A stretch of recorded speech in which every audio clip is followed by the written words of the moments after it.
Don't kill the part of you that's cringe. Kill the part of you that cringes.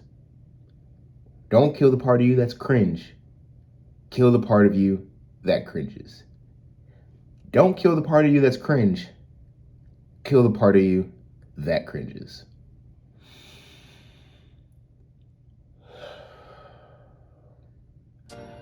What's good with y'all, man? My name is Kyle, and you're watching motherfucking Snow Blunt Talk. I had to bring glasses out today. Y'all welcome. Fuck. Today, let's talk about cringe, okay? Because if you grew up, you came of age, so to speak, you had your little adolescence during the whole, 2016 internet wave, all those people, you're used to seeing people get made fun of for being cringe. Fuck it. Even before that, if you grew up watching stuff like The Office or Curb Your Enthusiasm, you're used to seeing people get made fun of for being cringe. And I'm here to tell y'all that despite the teachings that we grew up with through all these comedy masters like Leafy is Here and Pyrocynical and Stomedy.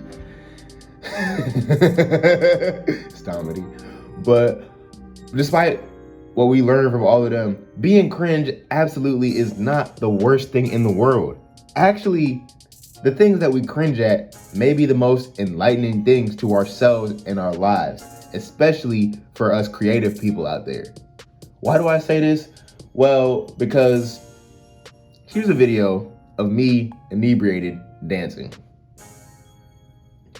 That makes me cringe. That really makes me cringe. But you know what? I find beauty in it. And I'm the type of person, I'm a glass half full person. I like to see things on the upside. I'm optimistic. So on one hand, I was drunk and embarrassing myself. But look at that Harlem. I was hitting that shit though. On one hand, I was drunk and embarrassing myself. But on the other hand, I didn't care. I literally handed the phone to my friend and I said, bro, record this. And he recorded it, and I felt so good in the moment dancing and having fun. And that's what I wanted to talk about. Being cringe is beautiful because at least you were living in the moment, especially when we look at videos of our younger selves and stuff like that. We didn't care about what people thought. I feel like as we get older, we gain way too much of this like almost unnecessary, well, it was necessary back in like the old times of hunting and gathering. But it's not necessary anymore. We have this like over consciousness of what people are going to think about us, what people are going to say. And you know what? Even as we grow up and gain that consciousness, we still do cringe stuff. So it doesn't even matter. Let's just all live in the moment. It doesn't, even for this video right now, I don't have a script. I might say some embarrassing ass shit. I don't care. I'm living in the moment. And to me, the most beautiful thing is harnessing the present moment and flowing through and putting it out, putting that energy out, capturing that energy. That's why I love the cringe moments, cringe songs I made, cringe videos, because they captured the moment I was in. Most of us aren't passionate about a goddamn thing in our lives. That's the fact. And I feel like doing stuff that's cringeworthy, especially when it comes to creating or when we're really into dancing, really into a certain band, those are crimes of passion. Oh yeah, and I wanted to say this. You gotta embrace what's gonna make you cringe or whatever. By the way, I'm doing that right now. I'm literally fucking filming a goddamn video in public. I don't give a shit, nigga. I'm doing my shit. But for all my niggas that make music, for example, right? If someone told you to make a song right now, you'd be like, man, I don't know, is the beat gonna be fire? Are the lyrics gonna be good? You're gonna be overthinking it. You might not even finish the goddamn song. But if you ask a 5-year-old to make a song, they don't give a fuck. They're just gonna make the damn song. You know what I'm saying? They're not thinking about all that bullshit you be thinking about. So when it comes to creating, the difference between you and the 5-year-old, you have the expertise and the knowledge. So your own like improvisation, your own creation will like already be better. You'll already be better at curating. So be the 5-year-old when it comes to creating new ideas and all that stuff. Back to the original footage. And as I told y'all, I'm a glass half full person. A crime of passion, boy, I didn't even see the crime part because it's all passion. You went through a phase where you wore your hair emo, listen to My Chemical Romance. You might look back and say, that's cringe. Nah, kill that part of you. You know why? Because that's beautiful. You were embracing the moment you were in and not giving a fuck. And to have that gift, to not give a fuck about the outside world. You know, you can achieve it during flow state, you can achieve it during meditation, and anybody who has harnessed this feeling before knows how absolutely beautiful it is to have a world full of endless levers and pulleys and distractions be completely eliminated while you completely get sucked in by something that holds your passion and attention.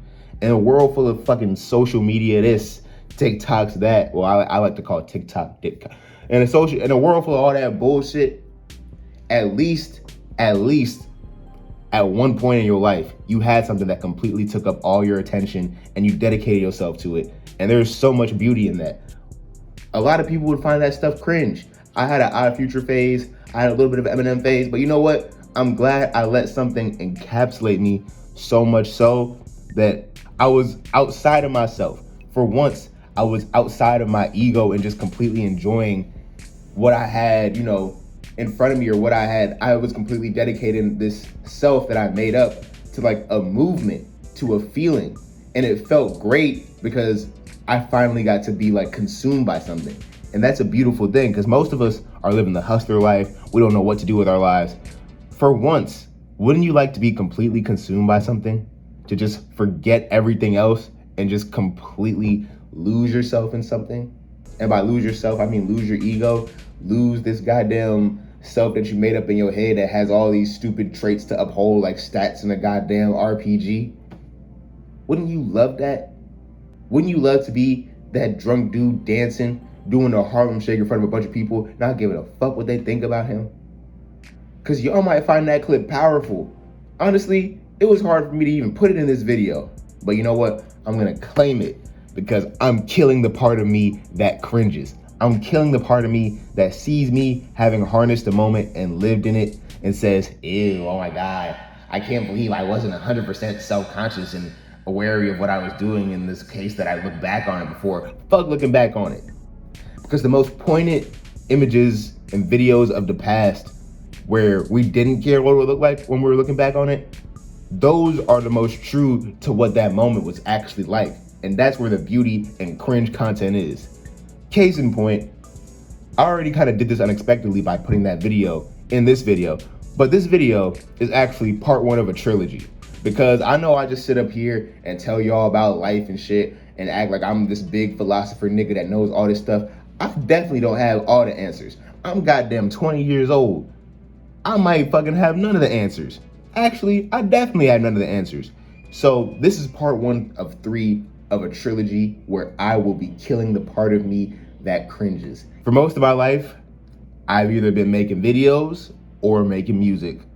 So I'm basically gonna cover my whole life by reacting to old videos and old songs of mine. It's gonna be so hard, pause, but I will fight through this, and I will capture it here on my blue iPhone 12, looking at the 2 cameras. It's so intriguing to see this, by the way.